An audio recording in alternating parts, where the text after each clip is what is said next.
There's only one reason that people really come to Las Vegas, and this is it: to play at the gaming tables of casinos large and small, whether they are downtown where a penny can activate a slot machine, or more opulent like this one at the Las Vegas Hilton, where thousands of dollars can change hands on the turn of a card. But hotels here also cover their bets on crowd appeal by using big-name talent in the showroom. It's no accident that theater audiences enter and leave that theater through the casino. Elvis Presley provided this hotel with sellout crowds at all his performances. The cross-section of people to whom Presley appeals can be seen in the long line of those waiting to see him perform, a line which wound through this casino and must have given hotel management mixed feelings when it removes these people, even temporarily, from tables and slots. 200 British fans chartered an airliner and flew here to see Presley, making this the high point of numerous stops along a Presley pilgrimage trail. They bought Presley souvenirs, like his famous hound dog, just as they must have at other stops, like his birthplace in Tupelo, Mississippi, and his current home near Memphis. But here in Las Vegas, they saw Presley perform in person. These fans may speak with English accents, but they speak with the adoration of any true Presley pilgrim. Means everything, a lifetime's ambition. Yes, to me it does personally, you know. Why? Well, I've always liked Elvis since I was 11. I'm 22 now, and I've never bought anybody else's records, and I don't think I ever will, you know. Well, I think it's the most wonderful thing I've ever done in my life, you know. I mean, I've always wanted to see Elvis in person. I know I have. What has this trip meant to you?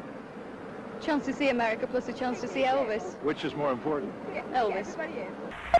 When I said I needed you, you said you would always stay.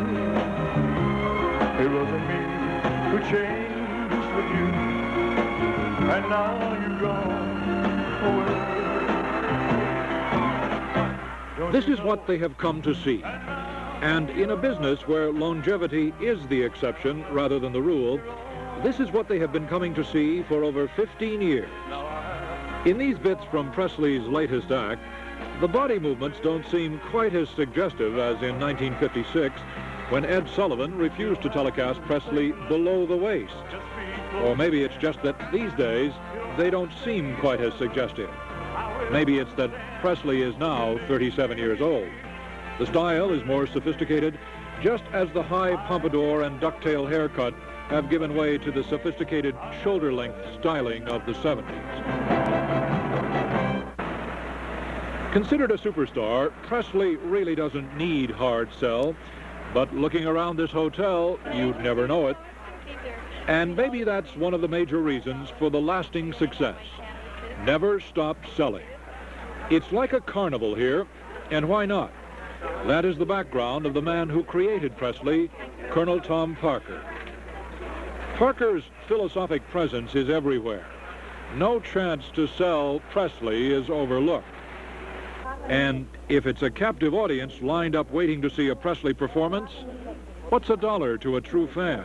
Special sale closeout right here, only $1. Elvis souvenir book, $1. And they're not sold in the showroom. Last chance here.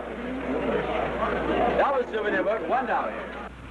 It's a long way from Tupelo, Mississippi, and songs like Heartbreak Hotel to posh nightclubs in real hotel settings like this, and even further to the audience of 1 billion that Colonel Parker predicts will view Presley's worldwide concert next January.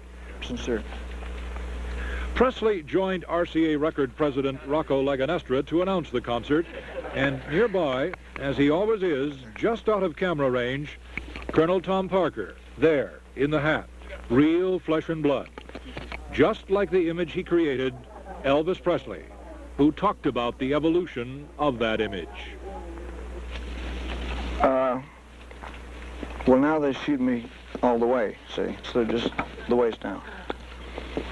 Now, but I would like to think that I had improved as an entertainer, and I like to get the rapport with an audience, because it's a give and take thing. If you can if you can do that, it works.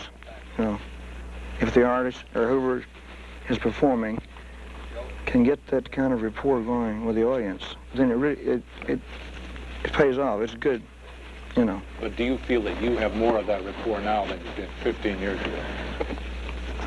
I couldn't answer that. I really couldn't. Most of Elvis Presley's early music contemporaries are now merely footnotes in the history of rock and roll, or resurrected in some nostalgic gathering. That's because they didn't have the one thing that Elvis Presley had, Colonel Tom Parker, the shrewdest manager in the business. Jim Brown, KNBC News, Las Vegas.